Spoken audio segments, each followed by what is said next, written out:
Good evening students, তোমাদের রিকোয়েস্টে basic ইংলিশের আরো একটি ইম্পর্টেন্ট ক্লাসে চলে এসেছি। This is possessive adjective versus possessive pronoun. ভীষণ ইম্পর্টেন্ট ক্লাস, তোমাদের খুব পছন্দের ক্লাস। আর ক্লাস শুরু করার আগে দুটো কথা বলে নেই, যারা যেখানেই বেসিক ইংলিশ শিখছো না কেন সঠিকটা শিখে আসবে, ভুলভাল শিখে আসবে না, সময়টা কিন্তু নষ্ট হয়ে যাবে। কারণ জীবনের বহু মূল্যবান সময়টা যদি চলে যায়, বিশেষ করে এই টাইমটা যে ইংরেজি শেখার সময়টা যদি চলে যায়, তাহলে কিন্তু কম্পিটিটিভ ইংলিশ বা কম্পিটিটিভ এক্সামে যখন তোমরা এন্টার করবে সেখানে কিন্তু আমি বলবো মুখ থুবড়ে পড়বে। যাই হোক, স্ক্রিনশটের জন্য কয়েক সেকেন্ড সময় দিচ্ছি।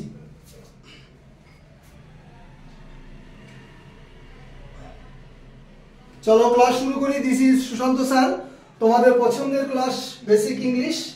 পজেসিভ অ্যাডজেক্টিভ কি বলেছি দেখো। পজেসিভের বাংলা মানে সম্বন্ধ সূচক বা সম্বন্ধবাচক বা অধিকার সূচক।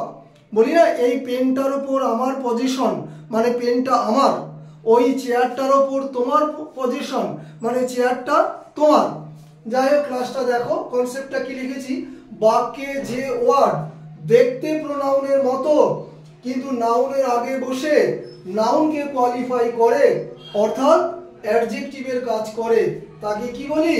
Possessive adjective. ঠিক আছে, তো এক্সাম্পলটা দেখে বুঝে নাও। This is my pen. এই বাক্যে মাইটা কি? প্রোনাউনের মতো দেখতে। সত্যিই তো প্রোনাউন, কিন্তু তার ডান দিকে কি আছে? নাউন।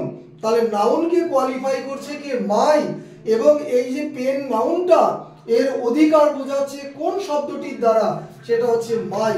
তাহলে যেহেতু এটা অধিকার বোঝাচ্ছে এই জন্য নাম দিয়েছে পজেসিভ, এবং যেহেতু এটা নাউনকে কোয়ালিফাই করছে এই জন্য নাম দিয়েছে অ্যাডজেক্টিভ। তাহলে একসাথে কি হলো?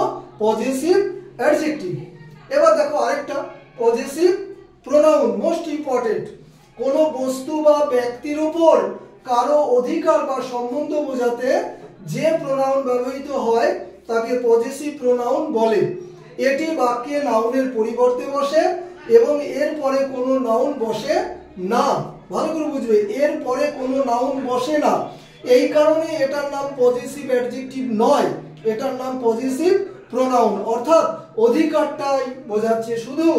দেখো, দিস পেন ইজ মাইন, এটা নাউনের পরিবর্তে বসেছে প্রোনাউন হিসাবে। এর ডান দিকে কোনো নাউন নেই, এই কারণে এটা পজেসিভ অ্যাডজেক্টিভও নয়, কারণ নাউনকে কোয়ালিফাই করতে পারছে না। কারণ ডান দিকে নাউন থাকলে তবে তো কোয়ালিফাই করবে, দেখো এখানে ফুল স্টপ। এই কারণে এটার নাম কি? Possessive pronoun. ডান দিকে চারটা মুখস্থ করে নেবে।